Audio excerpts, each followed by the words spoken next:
पुणे आणि नाशिक जिल्ह्यांमधील अतिवृष्टीमुळे अहमदनगरलाही धोका निर्माण होतो. त्यात पुण्यातील खडकवासला व इतर धरणातून विसर्ग सुरू आहे. त्यामुळे भीमा नदीस दौंड पूल येथे मोठ्या प्रमाणात विसर्ग सुरू असून दौंड पूल येथे भीमा नदीच्या विसर्गामध्ये वाढ होत आहे. या पार्श्वभूमीवर भीमा नदी काठावरील श्रीगोंदा व कर्जत तालुक्यातील गावातील नागरिकांना अतिसतर्कतेचा इशारा देण्यात आलाय. नदी काठावरील गावांनी स्थानिक प्रशासनाद्वारे देण्यात आलेल्या सूचनांचे पालन करावे. सखल भागात राहणाऱ्या नागरिकांनी तातडीने सुरक्षित स्थळी स्थलांतर करावे.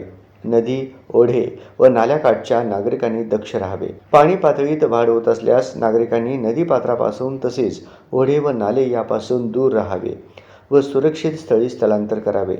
नदी अथवा ओढे नाल्यावरील पुलावरून पाणी वाहत असल्यास पूल ओलांडू नये असे आवाहन करण्यात आले आहे.